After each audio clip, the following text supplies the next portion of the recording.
Good morning, dear students. Advanced account banking chapter bills rebate on bills discounted. तो question number 14 notes का मैंने homework दिया था, ये चेक कर लेते हैं. On 31st March, United Bank had balance 15 crore in rebate on bill discounted account. पूछा क्या है आपको, journal entry show the ledger accounts. तो लेजर अकाउंट मैंने बता दिया, जर्नल एंट्री बताता हूँ. ये था ओपनिंग रिबेट 31 मार्च 2010 को 18 करोड़ का. तो इसकी तो एक ही एंट्री कर दी होगी आपने, rebate account debited to discount account 18 crore. ये ओपनिंग रिबेट, नरेशन जरूर लिखा करो, opening rebate transfer to discount account. फिर है during the year ended united bank discounted bills exchange 8000 crore during the year. पूरे साल में 8000 करोड़ के बिल डिस्काउंट किए. तो कई बिल ऐसे होंगे जो अप्रैल में आए होंगे, मई जून में खत्म होगा, जून में आए होंगे, जुलाई अगस्त में, यानी ड्यूरिंग द ईयर में ही मैच्योर होगा. तो उनकी इनकम तो पूरी इसी साल की है, तो वो रिबेट थोड़ी ना है. तो रिबेट कौन कौन सी होगी, जो आखिरी में बचे होंगे. क्या बोल रहे हैं ये, charge interest at the rate 18% per annum. The average period of discount being 80 days. कितने दिन था, 80 भाई हर बिल अलग अलग डेज का होगा. एवरेज बता दिया, कोई 60 दिन, कोई 70 दिन, ऐसे 80 दिन का बता रहा है ये एवरेज, यानी सारे बिल आप 80 दिन के मानो. अब वो 80 दिन कौन से वाले, आखिरी वाले के स्टार्टिंग वाले. तो क्या बता रहे हैं, ऑफ दिस, अब सुनना जरा, ये तो 8000 टोटल बिल थे, ठीक है, जिनमें एवरेज पीरियड 80 दिन था. अब इनमें से कितने बिल ऐसे थे जिनका पीरियड 31 मार्च 11 ईयर एंड के बाद जा रहा होगा. एवरेज 80 दिन थे, ठीक है, यहां से यहां तक. तो कुछ दिन इधर के होंगे, कुछ दिन इधर, पता नहीं हमको. तो आउट ऑफ दिस 8000 टोटल मिला के थे यहां से यहां तक. इसमें से 1200 करोड़ के ऐसे बिल हैं जो कि 31 मार्च के बाद ड्यू हो रहे हैं. और 31 मार्च का पीरियड क्या है, एवरेज पीरियड आउटस्टैंडिंग आफ्टर 31 मार्च बीइंग 30. 31 मार्च के बाद के दिन कितने हैं, 30 दिन निकाल के देते हैं. तो हम तो रिबेट इतने दिन की निकालते हैं इतने बिल पे. तो ये हो गई हमारी क्लोजिंग रिबेट, ठीक है ना. तो आपने क्लोजिंग रिबेट के लिए एंट्री की होगी, discount account debited to rebate account 1200 crore के बिल पर 18% पर एनम से और 30 दिन का, ठीक है बस. और टोटल डिस्काउंट कितना आया होगा, टोटल डिस्काउंट दिया ही नहीं इन्होंने क्वेश्चन में. तो हम टोटल डिस्काउंट तो निकाल सकते हैं ना, बीच में एक एंट्री और कर सकते हैं इन दोनों के बीच में. वो जो 8000 करोड़ के टोटल बिल थे, 8000 करोड़ के बिल, तो हमने टोटल मिला के 8000 करोड़ के बिल परचेज एंड डिस्काउंट के. तो bills discounted purchase account debited 8000 के bill total during the year में हमने परचेज किया, डिस्काउंट किया, हमारे एसेट है एडवांस से. उसके बदले में हमने डिस्काउंट कट करके बाकी पैसा दिया. 8000 करोड़ पे 18% से, और एवरेज पीरियड कितना था, 80 दिन था.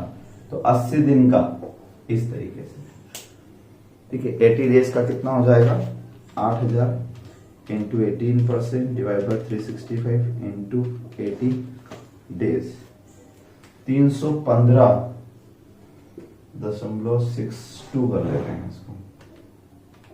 इतना कट करके बाकी 7684.38 हमने उनको दे दिया. तो 8000 करोड़ के ड्यूरिंग द ईयर के बिल थे, उन सब पे 80 दिन थे, और किसी किसी का 80 दिन ड्यूरिंग द ईयर में खत्म हुआ और किसी किसी के बाद में आए. तो जो बाद में आए हैं वो हमने यहां निकाल दिए, ठीक है. और चौथी एंट्री कर देना प्रॉफिट एंड लॉस की. 15 क्वेश्चन तो कुछ खास ही नहीं, इसमें क्लियर दिख रहा है. अच्छा, इसमें क्या लिखा हुआ है, द ट्रायल बैलेंस के बैलेंसेस 3. तो इसका मतलब ये एंट्री तो हो चुकी है. Interest and discount 1,62,00,000. तो इसकी एंट्री करने की जरूरत नहीं, इंटरेस्ट एंड डिस्काउंट इसकी एंट्री नहीं. इस क्वेश्चन में तो ये वाली एंट्री नहीं दी हुई थी कि टोटल इंटरेस्ट डिस्काउंट हुआ कितना ड्यूरिंग द ईयर में. यानी हम इस डिस्काउंट में तो प्लस माइनस करते हैं ये पीएनएल में ले जाने के लिए. तो ये डिस्काउंट इस क्वेश्चन में नहीं दिया था, इसलिए टोटल निकाल लिया, क्योंकि टोटल बिल दिए थे. इस क्वेश्चन में तो आपको डिस्काउंट निकाल के दे रखा है ना. और rebate on bill discounted opening 64,500. तो ओपनिंग की तो एंट्री हो गई 65,040, 65,040 ये ओपनिंग की एंट्री हो गई. Rebate discount bill discounted and purchase, ये total bill discounted and purchase, ये ट्रायल बैलेंस उठाया, मतलब एंट्री हो चुकी, तो हमको एंट्री नहीं करना है. अच्छा, यहाँ एक कन्फ्यूजन आया होगा तुमको कि सर बिल तो सिर्फ 67,45,000 के और डिस्काउंट 1,96,00,000 का कैसे हो सकता है 196,62। तो वो ज्यादा इसलिए दिख रहा है कि वो इंटरेस्ट एंड डिस्काउंट है, मतलब बैंक ने जितने लोगों को लोन बांटे होंगे, housing loan, education loan, overdraft, उन सबका इंटरेस्ट भी आ गया उसमें, इंटरेस्ट एंड डिस्काउंट हेडिंग आप देखो, सिर्फ डिस्काउंट नहीं है। तो यकीनन बिल जितना होता है डिस्काउंट कम ही होता है, डिस्काउंट ज्यादा कैसे हो सकता है। उसमें बिल 67,45,400 के और डिस्काउंट आपका जो है डिस्काउंट 196,62,400, ऐसा कैसे हो सकता है। तो भाई इसमें इंटरेस्ट भी है, इसलिए आपको ये वाला एंट्री नहीं करना है। अब क्लोजिंग एंट्री, तो क्लोजिंग भी दिया हुआ 92,760, 92,760, ठीक है। तो अब आपके ये अगला क्वेश्चन भी आपका टेली कर लेना। पहले एंट्री ये होगी, सेकंड एंट्री होगी और थर्ड एंट्री जो होगी, थर्ड एंट्री ये नहीं होगी। ये एंट्री उन क्वेश्चन मत किया करो जब ट्रायल बैलेंस में डायरेक्ट बैलेंस दिया है बिल डिस्काउंटेड का, ठीक है। तीसरी एंट्री हो जाएगी आपकी discount account debited to profit and loss account. अब पीएन अकाउंट में कितना जाएगा, तो टोटल डिस्काउंट कितना था 67,45,400, ठीक है। उसमें आपने ये प्लस कर दिया 65,040 और ये माइनस कर दिया 92,760, क्लोजिंग माइनस कर दिया, तो 67,17,680 ये जाएगा आपका प्रॉफिट एंड लॉस अकाउंट में, ठीक है। चलिए अब इसी का आप लेजर पोस्टिंग कर लेना। उस लेजर में ये डिस्काउंट का बैलेंस 1,96,62,400 ही लिखना पड़ेगा। डिस्काउंट अकाउंट में जो क्रेडिट बैलेंस लिखना पड़ेगा 1,96,62,400 ये लिखना पड़ेगा बैलेंस। क्यों? क्योंकि आपके पास इंटरेस्ट एंड डिस्काउंट साथ में, अलग से डिस्काउंट नहीं है, तो इसलिए मजबूर में आपको ये लिखना पड़ेगा। और इसी में ये डिस्काउंट प्लस करना पड़ेगा 65,040 और ये वाला डिस्काउंट माइनस करना पड़ेगा और बाकी बचा हुआ transfer to profit and loss account, ये वाला 671, सॉरी। अब प्रॉफिट एंड लॉस अकाउंट में ये वाला ट्रांसफर नहीं होगा, पीएनएल अकाउंट में इनका बैलेंस ट्रांसफर होगा। ये बैलेंस भी गलत है, ये बैलेंस गलत है। प्रॉफिट एंड लॉस में ये आएगा 196 थर्ड डिस्काउंट, वो 67 लाख तो परचेज एंड डिस्काउंटेड था, तो 196,62,400 उसमें ये प्लस करेंगे 65,040 और ये माइनस करेंगे 92,760, ठीक है। ये माइनस ये प्लस और ये माइनस, नेट फिगर बचा आपका 196,34,680, 196,34,680 ये जाएगा प्रॉफिट एंड लॉस। तो ये तीन एंट्री चेक कर लेना। 16th नंबर क्वेश्चन भी एज इट इज है। इसमें ओपनिंग कितना है 46 लाख, 46 लाख रुपए नहीं, ओपनिंग कितना है, ओपनिंग है 3,20,000, तो 3,20,000 की ये एंट्री होगी। डिस्काउंट रिसीव्ड ऑलरेडी दे रखा है, बिल डिस्काउंटेड ऑलरेडी दे रखा है, तो वो बीच में बिल परचेज वाला एंट्री नहीं करना है, ठीक है। अब क्लोजिंग रिबेट, तो क्लोजिंग रिबेट आप निकाल के ये वाली एंट्री कर दो, बचा हुआ profit and loss. Bill collection का मैंने कहा था 12 लाख रुपए, 12 लाख रुपए पे कितना कलेक्शन चार्जेस 4%, तो 48,000 पूरे पेमेंट में ले जाओगे आप। प्रोपोर्शनल नहीं करोगे क्योंकि इसमें कोई रिबेट विबेट नहीं होता, क्योंकि ये कलेक्शन चार्जेस है। आज मैंने आपका बिल कलेक्ट कर दिया, बात खत्म, कलेक्शन हो गई। तो पर एनम वर्ड नहीं लिखा, इसलिए हम इसको यहाँ पर एनुअल थोड़ी मानेंगे। ये 4% पर एनम थोड़ी नहीं कि डिवाइड 365 इंटू 15 डेज, ऐसा कुछ नहीं करेंगे। पूरे 48,000 bank account debit to discount account, sorry commission charges account, और commission charge account debit to PNL account, या डायरेक्ट भी लिख सकते हो बैंक अकाउंट डेबिट पैसा आया और टू पीएनएल अकाउंट। 17 मैंने करवाया था आपको। अब 18 स्टडी मटेरियल के भी कर लिए होंगे, उसमें कुछ खास डाउट नहीं। 18th नंबर क्वेश्चन, ये थोड़ा अलग हटके एक क्वेश्चन है, मिसलेनियस में से, स्टडी मटेरियल में भी मिलेगा आपको।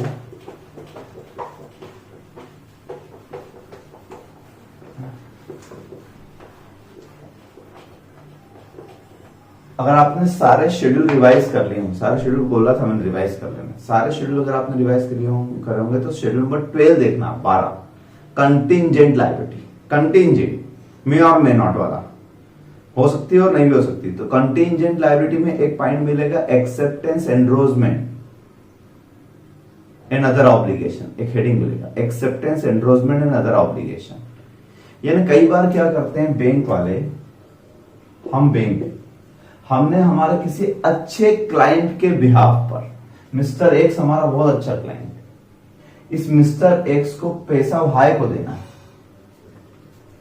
ठीक है, तो इसके बिहाफ पर हमने बिल एक्सेप्ट कर लिया, एक्सेप्टेड बाय बैंक, बैंक ने एक्सेप्ट कर लिया, या फिर बैंक गारंटी होती है ना वैसे ही, ठीक है।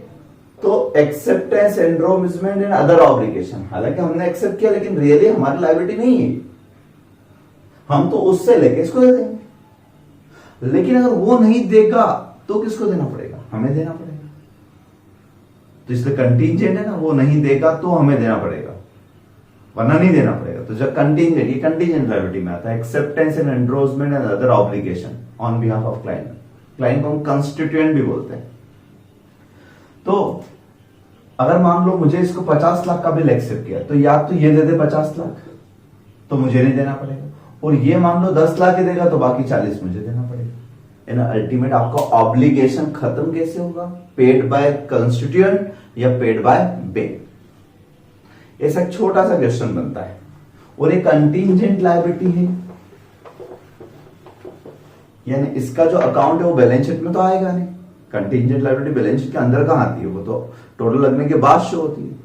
फिर भी इसका एक अकाउंट बनता है, उसका नाम रहता है acceptance enrolment and other obligation account. नाम ऑब्लिगेशन है, ऑब्लिगेशन अकाउंट है, इसका मतलब लायबिलिटी अकाउंट है। तो स्टार्ट किधर से होना चाहिए, क्रेडिट साइड से होना चाहिए, ओपनिंग बैलेंस बाय बैलेंस, और लायबिलिटी बढ़ती जाएगी। तो इधर लायबिलिटी बढ़ेगी कब, जब मैं अपने क्लाइंट के बिहाफ पे बिल और एक्सेप्ट करते जाऊंगा। काम कब होगी, जब या तो बैंक ऑनर्ड कर दे या क्लाइंट ऑनर्ड कर दे, यानी क्लाइंट पैसा दे दे या बैंक दे दे। ना क्लाइंट दे ना बैंक देगी तो बैलेंस बच जाएगा। इतना सा अकाउंट है, कुछ खास नहीं, ठीक है। आप स्टडी मटेरियल में भी देख सकते हो उसको। क्या लिखा है, from the following detail prepare acceptance enrolment and other obligation account as would appear in general ledger. On 1st April 98, acceptance not yet satisfied is stood at 22,30,000। 1 अप्रैल के दिन ओपनिंग बैलेंस है 22,30,000। Not yet satisfied, not yet satisfied मतलब ना तो bank ने satisfied किए ना client ने। Out of which 20 lakh were subsequently paid up by client. इसमें से पेमेंट हो गया कितने लाख रुपए का, 20 लाख रुपए का, paid by client. And bank had to honour the rest, बाकी का बैंक को देना पड़ा, बाकी का मतलब 2/3 बैंक को देना पड़ा, ठीक है।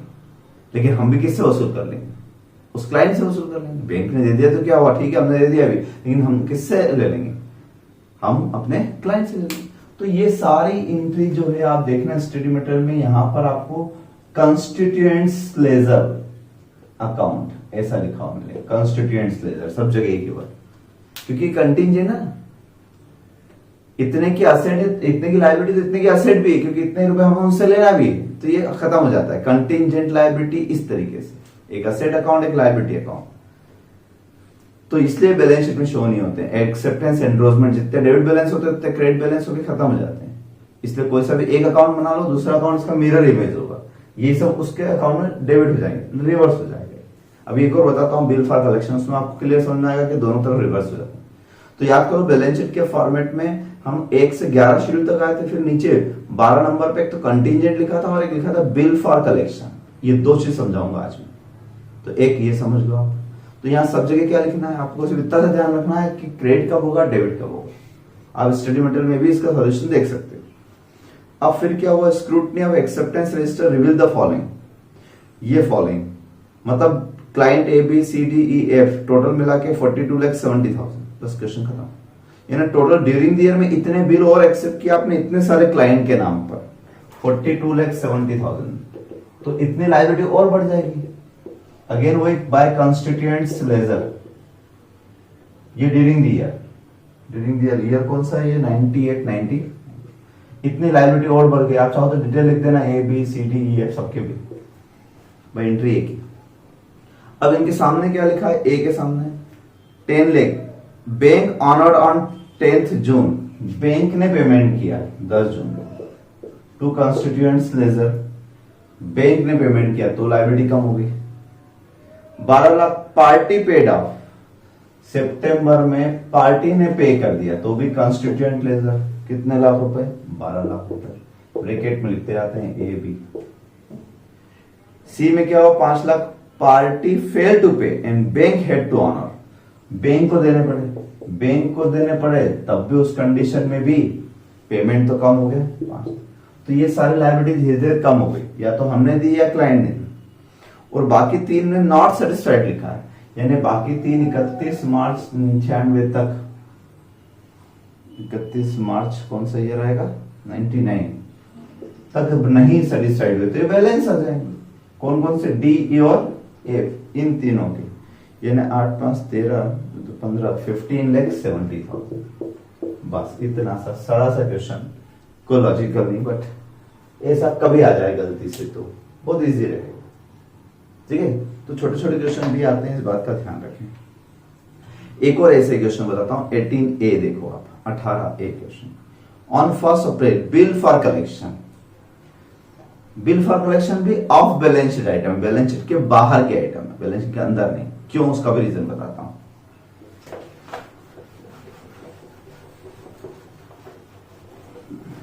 ये तो प्योर कंटीजेंट लायबिलिटी थी, इसलिए मैंने इसका अकाउंट बनाया। और कंटीजेंट लायबिलिटी का जो बैलेंस आया था आखिर में 15,70,000 रुपए, या बैलेंस शीट में लिख दोगे शेड्यूल नंबर 12 में। कंटीजेंट इतना देना पड़ेगा, अगर डी ई एफ नहीं देंगे तो, और दे देंगे तो नहीं देना पड़ेगा, इसलिए कंटीजेंट लायबिलिटी थी। ठीक, यानी हमने एक तरीके से कंटीजेंट लायबिलिटी अकाउंट बना लिया। अब हम बनाते हैं bill for collection. Bill for collection क्या होता है, आप बैंक हो, आपके क्लाइंट ने आपको चेक दिए कलेक्ट करने के लिए, आप उस बैंक गए और वहां से कलेक्ट करके लाके उसको दे दिए, आप मीडिएटर हो। आप क्या हो, मीडिएटर हो ना। तो मान लो ये बैंक है, इसमें इनके क्लाइंट ने चेक सबमिट किए, चेक बिल ऑफ एक्सचेंज है ना, कलेक्शन करने के लिए। किसके लिए दिए, कलेक्ट। यहाँ डिस्काउंटिंग नहीं, फाइनेंसिंग। इन्होंने जैसे अपन चेक, आप लोग जब मुझे फीस के चेक देते हो तो मैं क्या करूंगा, मैं अपने बैंक अकाउंट या कोई से भी बैंक अकाउंट में भी जाकर डाल देता हूँ। आप इतने सारे स्टूडेंट, आपको यूको बैंक का देंगे, कोई एसबीआई का देंगे, कोई एक्सिस का देंगे, कोई आईसीआईसीआई का देंगे, लेकिन मैं तो मेरे बैंक में डालूंगा ना। तो मुझे अलग अलग जगह से चेक आए, तो मैंने तो सारे चेक मेरे अकाउंट में डाल दिए। अब बैंक वाले क्या करेंगे, बैंक वाले यूको बैंक का चेक यूको में लगाएंगे, आईसीआईसीआई का आईसीआईसीआई में लगाएंगे। क्लियरिंग सिस्टम होता है पूरा, ठीक है। तो क्लियरिंग सिस्टम में लगाएंगे, वहां से क्लियर हो जाएगा।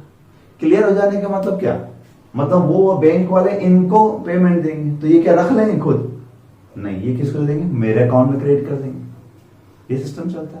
तो बैंक की अकाउंटिंग कर रहे हो आप, क्या हो, बैंक हो, तो आपके लिए एक तरीके से असेट भी और लायबिलिटी भी है। आपको ये जितने भी बिल्स आ गए, चेक आ गए, ये आपके राइट आ गया टू कलेक्ट देम, तो आप इस या चेक को लेके या इस बिल को लेके उस बैंक के पास जाओगे, उस पर्सन के पास जाओगे जिसके नाम पर ये बिल लिखा होगा, उससे पैसा कलेक्ट करोगे। तो उससे पैसा कलेक्ट करना ये राइट है आपका, इसका मतलब ये असेट है टू बी रिकवर, ठीक है, ये असेट हुआ। और ये पैसा आपका नहीं है, आपको देना है किसको, अपने क्लाइंट को रिटर्न करना है, क्योंकि उसके बिहाफ पर कलेक्शन का काम कर रहे हो, तो ये लायबिलिटी भी है आपकी। तो बिल फॉर कलेक्शन दोनों होता है, असेट भी और लायबिलिटी भी।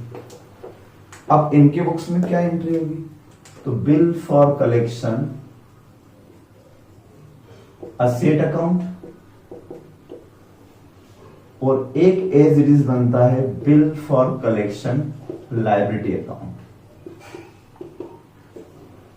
जस्ट मिरर इमेज, उल्टा।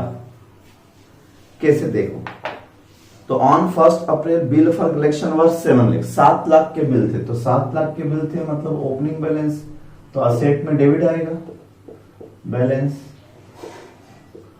और इतने ही रुपए का लायबिलिटी में क्रेडिट साइड बैलेंस होगा डेफिनेटली, 7 लाख रुपए। During the year bill received for collection amounted to 64,50,000। During the year इतने बिल आए कलेक्शन करने के लिए, तो आए तो वो हमारे लिए असेट भी और लायबिलिटी भी है, लेना भी और देना भी है। 64,50,000, 64,50,000 असेट भी है और लायबिलिटी भी है। लिखना क्या है, तो दोनों में एक दूसरे का नाम। यहां हम लिख देंगे bill for collection asset account, उस अकाउंट से यहां लाए ना, और यहां से वहां ले गए, तो bill for collection liability account, ये ड्यूरिंग द ईयर में है। बिल कलेक्टेड 47 लाख, कलेक्ट कितने हुए 47, कलेक्ट होते जाएंगे तो क्या होगा, कलेक्ट होते जाएंगे पैसा आता जाएगा और आप देते जाओगे, तो एक तरफ आपके असेट कम हो जाएगी, एक तरफ लायबिलिटी कम, क्योंकि काम पूरा होता जा रहा है। तो बिल कलेक्ट हो गए 47 लाख, 47 लाख रुपए के, तो 47 लाख रुपए के बिल आए आपके, तो bill for collection liability account में ट्रांसफर करो। ठीक है, ये bill for collection asset account. Dishonoured हो गए एंड वर रिटर्न 550, 500 रिटर्न हो गए, उन्होंने रिटर्न कर दिया, हम भी अपने क्लाइंट को रिटर्न कर देंगे। 5,50,500 सेम वापस इधर की खरीद सेम। ठीक है, prepare bill for collection asset account and liability account, और बाकी बचा हुआ जो रहेगा वो क्या हो जाएगा, बैलेंस शीट हो जाएगा। इधर भी बैलेंस हो जाएगा और इधर क्रेडिट बैलेंस हो जाएगा। इतना सारा सा अकाउंट, ये छोटे छोटे हैं लेकिन खोटे हैं, ध्यान रख लेना। ऐसा मत सोचना बहुत इजी है, एग्जाम में रिवाइज जरूर करना, क्योंकि एक ही क्वेश्चन है, स्टडी मटेरियल में भी आपको मिलेगा ये। ठीक है, तो अब यहां पर अपने लगभग सारे ही छोटे छोटे क्वेश्चन कंप्लीट हो गए। मैंने आपको क्या क्या समझा दिया अब तक बता दूं मैं आपको। मैंने आपको अब तक सबसे पहले स्टार्टिंग में मैंने आपको समझाया इनकम रिकॉग्नाइजेशन का कंसेप्ट, एनपी अकाउंट्स पर और पी अकाउंट्स पर, एक उसका छोटा सा क्वेश्चन करा। फिर हमने थ्योरी समझी एनपीए किसे कहते हैं, फिर हमने क्लासिफिकेशन ऑफ असेट समझा, स्टैंडर्ड सब स्टैंडर्ड के बारे में, फिर हमने प्रोविजनिंग रिक्वायरमेंट समझी, कितना प्रोविजन बनाना, उसके क्वेश्चन भी किए। ठीक है, हमने ईसीजीसी डीआईसीजीसी के क्वेश्चन भी किए। ठीक है, ये भी याद होना चाहिए आपको। फिर मैंने फिर बताया मैंने रिबेट ऑन बिल डिस्काउंटेड के बारे में, ये ज्यादा एमपी, ये और ये ज्यादा एमपी। ठीक, फिर आज मैंने बताया आपको एक्सेप्टेंस एंडोर्समेंट वाला अकाउंट और बिल फॉर कलेक्शन अकाउंट। इतनी सारी चीजें हम पढ़ चुके हैं, ये छोटी छोटी बातें आपको याद। और हाँ, बीच में एक और इन्वेस्टमेंट भी बताया था मैंने। इन्वेस्टमेंट की दो कैटेगरी, परमानेंट और करंट। परमानेंट में एक held to maturity 25% of total investment, and current investment means held for trading purpose और अवेलेबल फॉर सेल 75% मैक्सिमम। अब फॉर्मेट आपने रिवाइज कर ही लिया होगा अच्छे से, ऐसा मैं उम्मीद कर रहा हूं। अब हम आते हैं बड़े क्वेश्चन की ओर। स्टार्टिंग से फर्स्ट नंबर क्वेश्चन से देखते हैं। फॉर्मेट आपको याद करना पड़ेगा, मैंने आपको समझा दिया और मेरे नोट्स में भी फॉर्मेट आप देख लेना अच्छे से, याद है ना। पहले हम पीएनएल के क्वेश्चन करते हैं, फिर बैलेंस शीट के करेंगे और फिर पीएनएल बैलेंस शीट के मिला के करेंगे क्वेश्चन। ठीक है, पीएनएल में 4 स्टेटमेंट बताए हैं, शेड्यूल नंबर 13, 14, 15, 16 बताया ना, 4, 13, 14, 15, 16। अब और एक बताया प्रोविजंस एंड कंटिजेंसीज का। आप फॉर्मेट में देखना, प्रॉफिट एंड लॉस अकाउंट के फॉर्मेट में आपको क्या नजर आएगा, एक तरफ करंट ईयर, एक तरफ प्रीवियस ईयर। मेरे पास जगह की कमी, इसलिए प्रीवियस ईयर वाला नहीं बनाना हो, लेकिन आपको बनाना है। तो ऊपर लिखेंगे टॉप पे statement of profit and loss account, bank का नाम हो तो बहुत अच्छी बात, for the year ended so and so. अब मेन चीज सीखने लायक ये है इसमें कि यहां पर जो आप लिखते हो, यहां पर शेड्यूल नंबर लिखते हैं और हेडिंग याद होना चाहिए आपको, इनकम। इनकम में 2 हेडिंग अगर आपको याद हो तो, एक इंटरेस्ट अर्नड शेड्यूल नंबर 13 और एक अदर इनकम शेड्यूल नंबर 14। मैं फॉर्मेट समझा दूं, एक बार देख लो जरा, ये था। और एग्जाम में भी क्या करना है आपको, जैसे बैंकिंग का क्वेश्चन आया, पहले पढ़ा अच्छे से, देखा रिक्वायरमेंट में पीएनएल की रिक्वायरमेंट है, तो मतलब पहले पेज पे पीएनएल का प्रिंट छाप दिया पड़ा, क्योंकि इस फॉर्मेट में कुछ चेंज तो कर नहीं सकते हम, तो पहले से प्रिंट। फिर एक्सपेंडिचर में फर्स्ट था इंटरेस्ट एक्सपेंडेड 15 नंबर, दूसरा था ऑपरेटिंग एक्सपेंसेस 16 नंबर, और तीसरा था प्रोविजंस एंड कंटिजेंसीज। इसके लिए या तो वर्किंग नोट बना लेना या फिर यहीं पर एक दो लाइन छोड़ देना।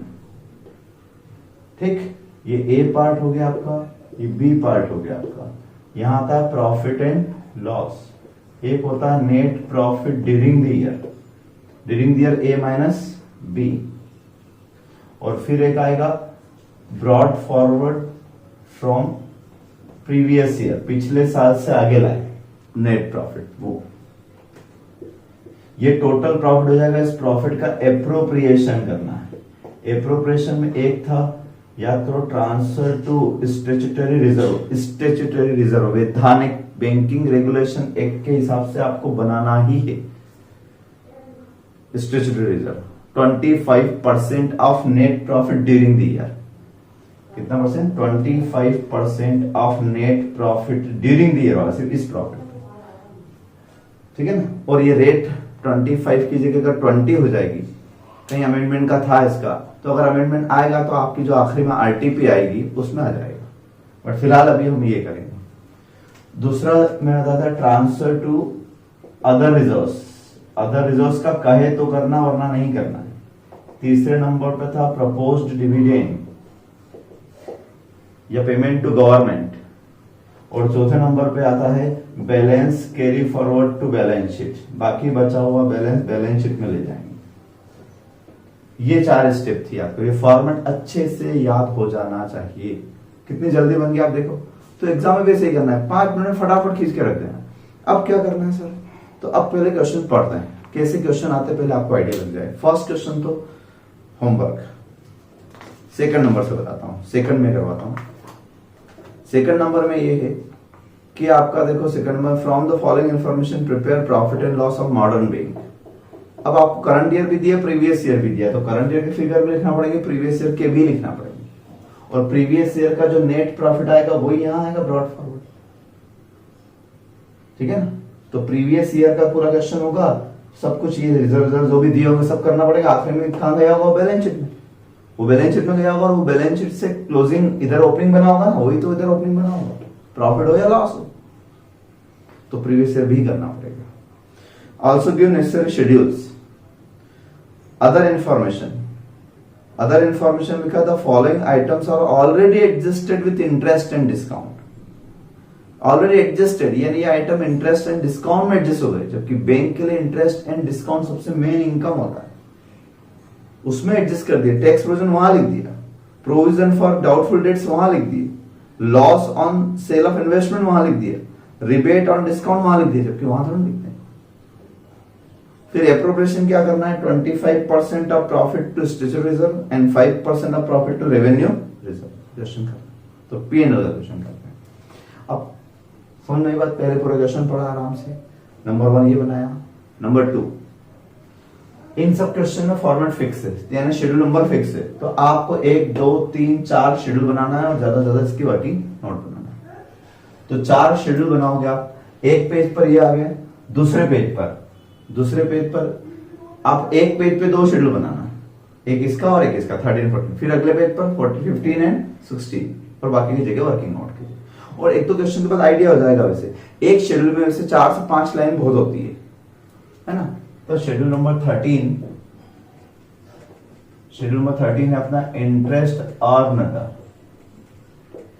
किसका? शेड्यूल नंबर 13 इंटरेस्ट अर्न का। मेरे पास जगह कम है इसलिए मैं शॉर्टकट बनाऊंगा इंटरेस्ट। तो पहला वाला इंटरेस्ट अर्न का शेड्यूल हो जाएगा आपका, इसको आप 6-7 लाइन तक ले जाओ, थोड़ा बड़ा रहेगा। दूसरा होगा शेड्यूल नंबर 14, वो होगा आपका अदर इनकम का। अदर इनकम में क्या क्या आता है, अब मैंने आपसे पहले ही कह चुका हूं 3-4 बार कि आप रिवीजन करके रखो अदर इनकम के बारे में। 15th नंबर शेड्यूल में क्या आता है? 15 में इंटरेस्ट एक्सपेंडेड आता है, 5-7 लाइन का ये। और 16th नंबर में ऑपरेटिंग एक्सपेंसेस, ये थोड़ा बड़ा रहता है क्योंकि इसमें एक्सपेंसेस बहुत सारे हो सकते हैं, तो ये थोड़ा ज्यादा रखना। तो ये 4-5 लाइन बहुत है, ये 5-7 लाइन में होते हैं, और ये भी 4-5 लाइन में। सब याद है आपको? इंटरेस्ट में क्या आता है? बैंक की हर तरह की इंटरेस्ट की कमाई, जितने भी टाइप के लोन हो, चाहे वो टर्म लोन हो, ओवरड्राफ्ट हो, बिल डिस्काउंट हो, सब पे जितना भी डिस्काउंट आया, डिस्काउंट भी इंटरेस्ट ही, तो वो डिस्काउंट भी यही लिखते हैं और उसका रिबेट का एडजस्टमेंट भी यही करते हैं, opening rebate plus closing rebate minus. ये बात मैंने लिखवा रखी है, आप शेड्यूल के वहां देखना। तो इंटरेस्ट एंड डिस्काउंट, नाम जरूर इंटरेस्ट अर्नड है, लेकिन एक्चुअली इंटरेस्ट एंड डिस्काउंट दो मेन इनकम जो होती है वो यही आती है। तो हर तरह का इंटरेस्ट, सारे एडवांसेस का इंटरेस्ट, इन्होंने आरबीआई के पास जमा करवाया हो उसका इंटरेस्ट, इन्होंने को इन्वेस्टमेंट किया हो उसका इंटरेस्ट, इंटरेस्ट सब यही, और रिबेट का एडजस्टमेंट भी यही पे, एक ये याद रखेंगे। अदर इनकम में आपने पढ़ा होगा, तो जैसे हम डीडी बनवाने जाते हैं तो डीडी चार्जेस, कमीशन, ब्रोकरेज, है ना, कलेक्शन चार्जेस, चेकबुक चार्जेस, जैसे बहुत सारे चार्जेस रहती है ना बैंक वाले, ये सब इनकी क्या है, अदर इनकम, प्रोसेसिंग चार्जेस वगैरह।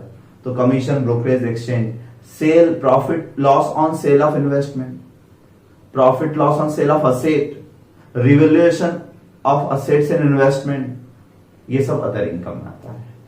और एक्सपेंसेस में क्या है, जितने भी तरह के डिपॉजिट, बैंक में लोगों ने सेविंग अकाउंट खुलवाए होंगे तो उस पर ब्याज देना, एफडी उस पर ब्याज देना, ठीक है, रेकरिंग डिपॉजिट उस पर ब्याज देना, बैंक ने किसी और बैंक से लोन ले रखा उस पर ब्याज देना। तो हर तरह के इंटरेस्ट एक्सपेंडेड यहां लिखना है, जितने भी दिए, ठीक है।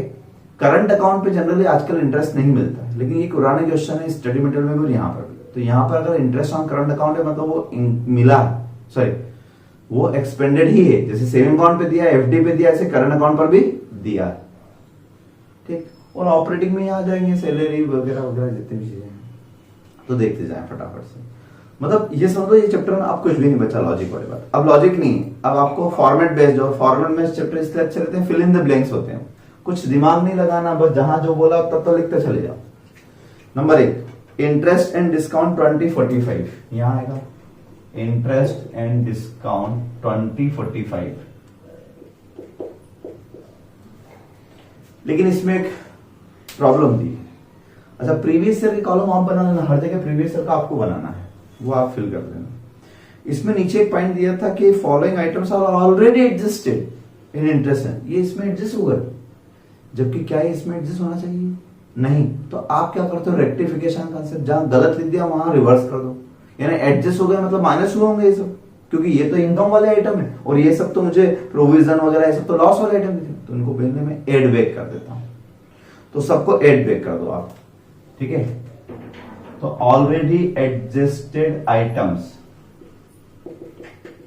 थोड़ा डिटेल लिख लेना यहां पर अलग अलग, है ना। मैं टोटल लगा के लिख देता हूं 148, 92, 12 और 55 रिबेट को भी लिख दो, अभी इसको भी एड बैक कर दो, 307 सबको एड बैक कर दिया। यानी सही मायने में इंटरेस्ट एंड डिस्काउंट इतना अर्न हुआ होगा, है ना। तो पहले हम ग्रॉस फिगर पर आ गए, क्लियर। अब इसको कहां कहां पहुंचाना होगा हम देख लेंगे बाद में। तो पहले तो हमने सही वाला इंटरेस्ट का फिगर लिया है, वापस ऊपर चलते हैं। Income from investment 112, income from investment. अब इनकम फ्रॉम इन्वेस्टमेंट किस फॉर्म में आई है, तो इनकम फ्रॉम इन्वेस्टमेंट 112 ये यही आती, income from investment. Profit on sale of investment होगा तो नीचे आता है। फिर है आपका interest on balance with RBI, हमारा बैलेंस आरबीआई के पास होता है ना, उस पर इंटरेस्ट है, interest on balance with RBI के लिए लिखा है 177, तो वो भी यहीं पर, हर तरह का इंटरेस्ट यहीं पर आएगा, इंटरेस्ट ऑन आरबीआई, ये लिख लेना आप ये सब चीजें। कमीशन एक्सचेंज ब्रोकरेज 712, ये यहां पे कमीशन एक्सचेंज ब्रोकरेज सिस्टमेटिक लिख लेना। Profit on sale of investment 122, profit on sale of investment, तो profit on sale of investment यहां आता और इनकम ऑन इन्वेस्टमेंट यहां आती, जो इंटरेस्ट अर्न करते हैं वो यहां, जैसे डिवेंचर पे इंटरेस्ट आया होगा उस तरीके। और यहां पे प्रॉफिट ऑन सेल 120 to 122। फिर है आपका क्या, इंटरेस्ट ऑन डिपॉजिट्स, डिपॉजिट्स कोई से भी हो, इंटरेस्ट डिपॉजिट पर हमें देना पड़ता है, इंटरेस्ट ऑन डिपॉजिट्स कितने 822। इंटरेस्ट ऑन आरबीआई बोरोइंग से, आरबीआई से हमने पैसा उधार लिया उसका इंटरेस्ट है। Payment to and provisions for employees, employees के लिए अगर कुछ किया है तो यहाँ रेंट एंड टैक्सेस 179 यहाँ, प्रिंटिंग भी यहाँ, एडवर्टीजमेंट भी यहाँ, डायरेक्टर्स फीस यहाँ, ऑडिटर फीस भी यहीं, लॉ चार्जेस भी यहीं पर, पोस्टेज भी यहीं पर, इंश्योरेंस भी यहीं पर, रिपेयर्स भी यहीं पर। वेरी गुड, बहुत शानदार, सबके सब तो यहीं पर आ गए। ठीक है, इतने सारी चीजें। अब नीचे फॉलोइंग में क्या लिखा था, टैक्स प्रोविजन 148। टैक्स प्रोविजन कहाँ आएगा, प्रोविजंस एंड कंटीजेंसीज 148। ये इस क्वेश्चन में तो निकाल के दे रखा। कभी कभी ऐसा भी करेंगे आपको कि नेट प्रॉफिट पर आप इतने इतने परसेंट से निकालें, तो हमें पहले प्रॉफिट निकालना पड़ेगा, उसका परसेंट से प्रोविजन आएगा। अब प्रॉफिट तब तक नहीं आएगा जब तक ये टोटल नहीं लगेगा। तो आपको ये चीज छोड़ के बाकी सब लिख के और बैलेंस निकालना पड़ेगा रफ में, कहीं वर्किंग नोट में, कि ये प्लस ये माइनस ये माइनस ये माइनस अदर प्रोविजंस, क्योंकि ये प्रोविजंस एंड कंटीजेंसीज है। मैंने आपको लिखवा रखा है, ये भी याद रखो। प्रोविजंस एंड कंटीजेंसीज में आप टैक्स प्रोविजन लिखेंगे, बेड डेट्स प्रोविजन लिखेंगे और एनी अदर कंटीजेंसीज लिखेंगे, और कुछ दी हो तो। ठीक है, तो ये चीजें यहां पे लिखी जाती है। अब मान लो बेड डेट्स प्रोविजन भी होता तो वो लिख देता मैं, टैक्स प्रोविजन छोड़ देता। तो ये प्लस ये माइनस ये माइनस ये minus bad debts provision other provisions, ये निकाल के रफ में प्रॉफिट निकालता। फिर उस प्रॉफिट का जितना परसेंट दिया था, मान लो 30%, तो 30% लगाता, वो होता प्रोविजन। फिर वो यहां लाके लिखता, फिर मैं इसको फेयर करता, फिर प्रॉफिट कुछ और आ जाता। तो ऐसे करना रहेगा, है ऐसे क्वेश्चन। चलिए फिलहाल तो हम इस पे आते हैं। फिलहाल तो निकाल के रखा था, तो टैक्स प्रोविजन यहां गया। प्रोविजन फॉर डाउटफुल डेट्स भी नहीं आएगा, प्रोविजन फॉर डाउटफुल डेट्स, ये वही provision for doubtful debts standard पे 0.4% वो सब। अगला क्वेश्चन देखो, थर्ड नंबर, ये भी होमवर्क है। इसमें आपको स्टैंडर्ड सब स्टैंडर्ड दिए हुए हैं, तो उस पर आपको वो परसेंट निकालना पड़ेंगे। 15, 25 सब स्टैंडर्ड पे याद करो, वो सब टोटल प्रोविजन आएगा और टोटल प्रोविजन यहाँ लिखना पड़ेगा। तो इसकी भी एक वर्किंग नोट बनाना पड़ेगा, टोटल प्रोविजन कितना हुआ और प्रोविजन यहाँ आना पड़ेगा। ठीक है, फिर आगे देखते हैं। Loss on sale of investment, loss भी यहीं पर आता है, loss on sale of investment. Profit on cell भी यहीं आएगा, लॉस भी यहीं पर आएगा। तो ये सब हमने यहाँ एड बैक कर दिए थे और जहां जहां जाने थे वहां पहुंचा दिए। यहाँ जबरन माइनस हो गए थे, जबकि माइनस यहां से नहीं होना चाहिए, यहाँ तो इंक्लूड रहना चाहिए। वहां जाना था वहां पर, यहाँ पर। और तीसरा है rebate on bill discounted 55। Definitely closing rebate होगी। ओपनिंग तो क्वेश्चन में दी नहीं है मुझे, लगाने कहीं, एक बार और चेक कर लेता हूं, कहीं पर भी नहीं।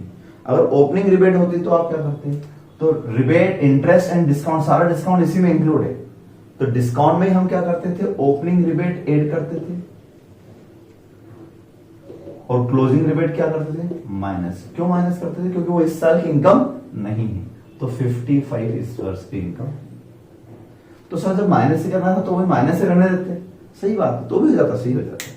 लेकिन मैं आपको कंसेप्ट समझाना चाहता हूं। पहला क्वेश्चन है कि पहले आपने जो माइनस करते पहले उसमें जोड़ दो, ग्रॉस इंटरेस्ट आ जाए, gross interest and discount. Actually आपने पूरे ड्यूरिंग ईयर में कितना ग्रॉस कमाया।